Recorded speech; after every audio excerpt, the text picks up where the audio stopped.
Guatemala conmemora el fin del conflicto armado interno firmado con la firma de los acuerdos de paz hace 19 años entre el Ejército de Guatemala y la Unidad Revolucionaria Nacional Guatemalteca. Bienvenidos a Sin Filtro, les saluda Otto Ángel y hoy con el hashtag #SFLogrosPaz vamos a hablar sobre este tema.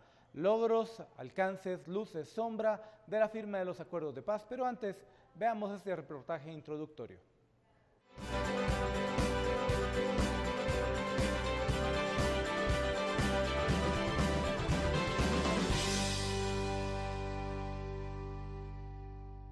Los acuerdos de paz llegan a un aniversario más ante la pregunta si los mismos se han aplicado como pensaron los firmantes de aquel acto que puso fin a más de 3 décadas de enfrentamiento armado. Los acuerdos entre guerrilla y ejército buscaban fortalecer las instituciones democráticas para resolver las causas que suscitaron la guerra fratricida. Sin embargo, los acuerdos se han enfrentado a un panorama adverso y ante la falta de voluntad política, el cumplimiento ha ido a marchas forzadas. Uno de los puntos controversiales es el Acuerdo de Identidad y Derechos de Pueblos Indígenas, que ha motivado rechazo entre algunos sectores conservadores. La inversión social y los ingresos fiscales son temas que tampoco se han cumplido por diversas razones. ¿Qué futuro tienen los acuerdos de paz? Los acuerdos de paz cumplen ya 19 años. Bienvenidos a Sin Filtro. Puedes seguirnos en la discusión en redes sociales con el hashtag LogrosPaz. Le doy la bienvenida a Gabriela Carrera y a Daniel Hiring, politólogos, con quienes vamos a conversar sobre pues las perspectivas de la paz en Guatemala. Estos 19 años es una agenda que de alguna manera ya se ha comenzado a olvidar. Vale la pena todavía mantenerla viva. Comencemos a hablar. ¿Qué hemos logrado con la paz? Gabriela. Bueno, la paz logró algo importantísimo en Guatemala y fue precisamente el fin de un conflicto armado y una guerra para muchos que cobró un saldo de 200,000 víctimas y estamos por contar todavía muchas otras, ¿verdad? Y dejó también una sociedad completamente rota en su tejido social, con traumas de terror, de miedo, pero también de mucha indiferencia política, sobre todo en términos de participación, que nos ha tocado como país intentar recuperar también aún la confianza en las instituciones. Si tenemos que hablar primero de las cosas que creo que sí se han cumplido de los acuerdos de paz, de lo positivo, yo me quedaría sobre todo con el proceso de consolidación democrática, ¿no? Que es como la piedra angular en gran medida del primer acuerdo que se hizo, que forma parte de todos los acuerdos de paz. Aquí lo que estamos haciendo es conmemorando el acuerdo del 29 de diciembre de 1996, que es el de la paz firme y duradera, ¿verdad? Ese acuerdo incluye todos los demás y el primero que se firma es el acuerdo que versa sobre la consolidación democrática, básicamente. O sea, vamos como sociedad a ponernos de acuerdo que el poder no se arrebata a través de la violencia y de las armas, sino que se arrebata a través de un proceso democrático. Entonces, cuando uno ve Guatemala, y aquí alguno de los que están comentando en Twitter se me va a echar encima, vemos que tenemos una mala calidad democrática. Sure. O sea, que tenemos una democracia que tiene que mejorar muchísimo en cuanto a calidad.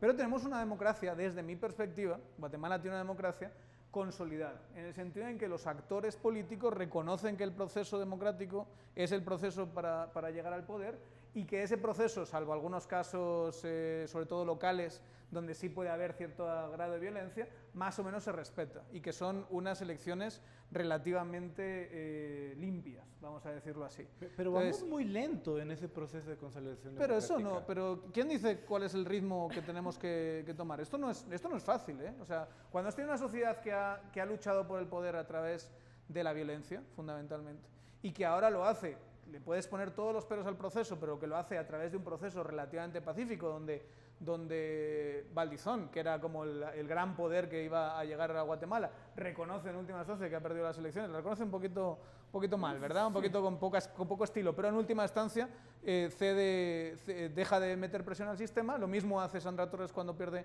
en segunda vuelta. Yo creo que todo eso en última instancia es sano, sobre todo teniendo en cuenta de dónde veníamos de un proceso de conflicto armado.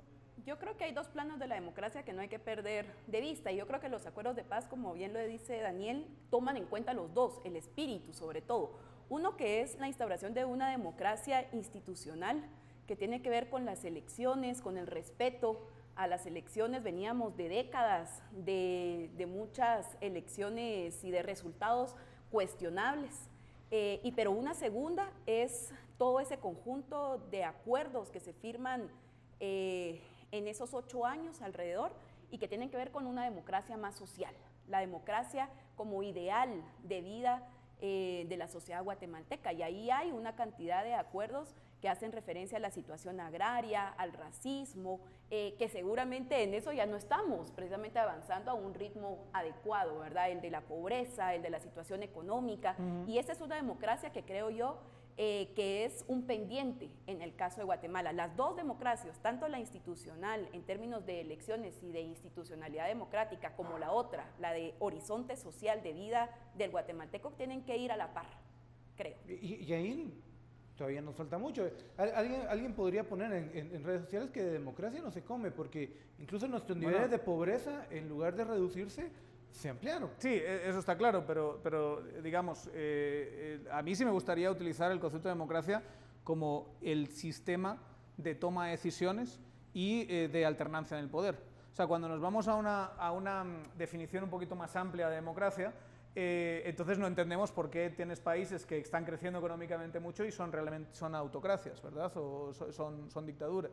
Entonces, es verdad que hemos fracasado, y lo hablábamos el otro día cuando hablábamos de la pobreza y del ENCOVI, que ha sido, digamos, un golpe muy duro cuando te das cuenta que las condiciones de vida del guatemalteco han empeorado en estos años y no han mejorado.